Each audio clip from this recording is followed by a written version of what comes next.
तो चलिए शुरू करते हैं पवित्रता का दौरा हरिशंकर परसाई की व्यंग रचना।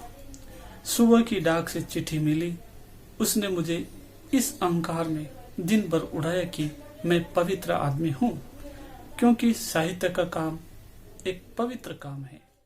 दिन भर मैंने हर मिलने वाले को तुच्छ समझा।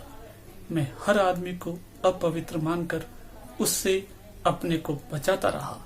पवित्रता ऐसी कायर चीज है कि सबसे डरती है और सबसे अपनी रक्षा के लिए सचेत रहती है।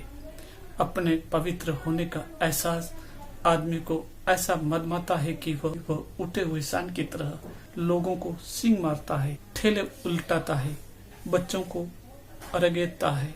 पवित्रता की भावना से भरा लेखक उस मोर जैसा होता है जिसके पांव में घुंघरू बांध दिए गए हों। वह इत्र की ऐसी शीशी है जो गंदी नाली के किनारे की दुकान पर रखी है। वह इत्र गंदगी के डर से शीशी में ही बंद रहता है। वह चिट्ठी साहित्य की एक मशहूर संस्था के सचिव की तरफ से थी। मैं उस संस्था का, जिसका लाखों का कारोबार है, सदस्य बना लिया गया हूँ। स्थायी समिति का सदस्य हूँ। यह संस्था हम लोगों को बैठकों में शामिल होने का खर्च नहीं देती, क्योंकि पैसा साहित्य के पवित्र काम में लगे हुए पवित्र पदाधिकारियों के हड़पने में ही खर्च हो जाता है। सचिव ने कहा कि साहित्य भवन के सामने एक सिनेमा बनाने की मंजूरी मिल रही है।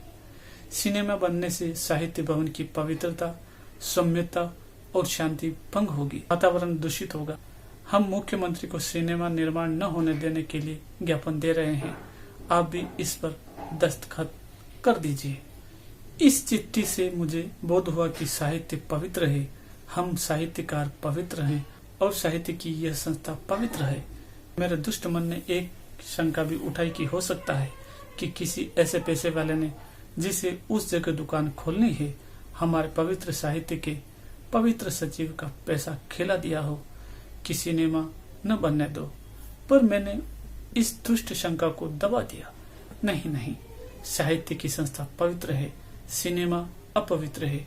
हमें अपवित्रता से अपना पल्ला बचा लेना चाहिए। शाम की डाक से संस्था के विपक्षी गुट के नेता की चिट्ठी आई, जिसमें संस्था में किए जा रहे भ्रष्टाचार का ब्यौरा दिया गया था। इस पत्र ने मुझे झकझोरा।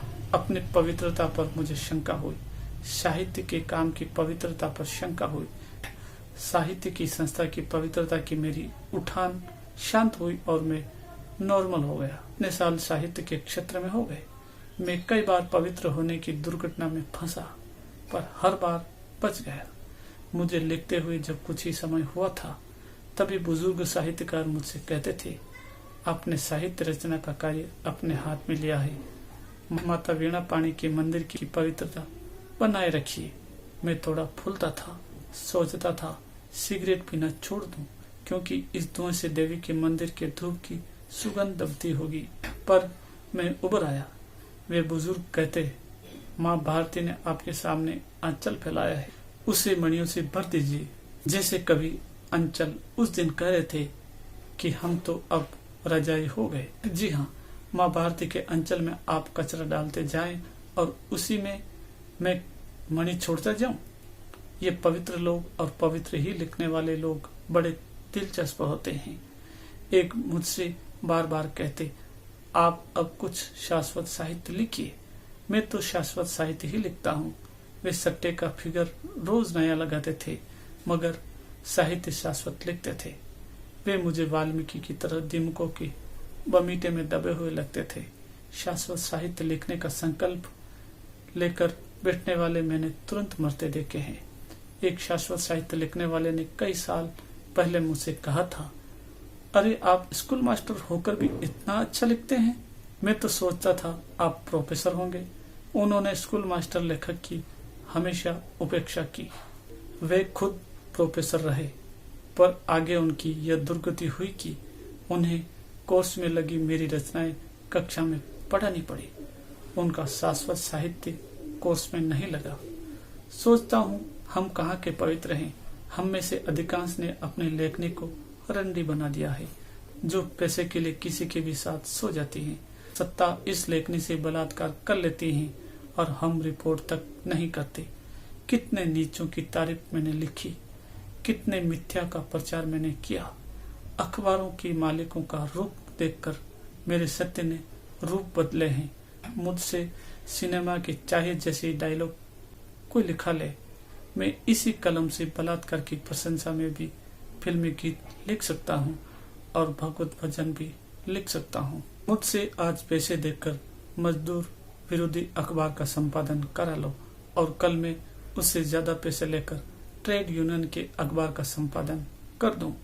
इसी कलम से मैंने पहले इंदिरा गांधी जिंदाबाद लिखा था, फिर इंदिरा गांधी मुर्दाबाद लिखा था और अब फिर इंदिरा भारत है लिख रहा हूँ। क्या हमारी पवित्रता है?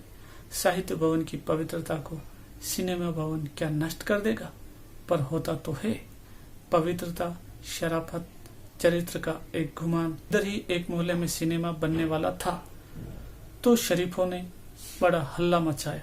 ये शरीफों का मोहल्ला है, यहाँ शरीफ स्त्रियां रहती हैं और यहाँ सिनेमा बन रहा है। गोया सिनेमा गुंडों के मोहल्ले में बनना चाहिए ताकि इनके घरों की शरीफ औरतें सिनेमा देखने गुंडों के बीच जाएं। मोहल्ले में एक आदमी रहता है, उससे मिलने एक स्त्री आती है। एक सज्जन कहने लगे, ये शरीफों का मोहल्ला है, यहाँ ये सब नहीं होना चाहिए। देखिए फला के पास एक स्त्री आती है। मैंने कहा, साहब शरीफों का मोहल्ला है, तभी तो वह स्त्री अपने पुरुष मित्र से मिलने बेखटके आती है। क्या वो गुंडों के मोहल्ले में उससे मिलने जाती? पवित्रता का यह हाल है कि जब किसी मंदिर के पास से शराब की दुकान हटाने की मांग लोग करते हैं तब पुजारी बहुत दुखी होता है, उसे लेने के लिए दूर जाना पड़ता है। यहाँ तो ठेकेदार भक्ति भाव में कभी कभी मुफ्त भी पिला देता था। मैं शाम वाले पत्र से हल्का हो गया, पवित्रता का मेरा नशा उतर गया। मैंने सोचा साहित्य भवन के सचिव को लिखूं।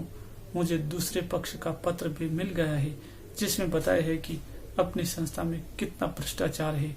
अब तो सिनेमा मालिक को ही मांग करनी चाहिए कि यह साहित्य की संस्था यहाँ से हटाई जाए, जिससे दर्शकों की नैतिकता पर बुरा असर न पड़े।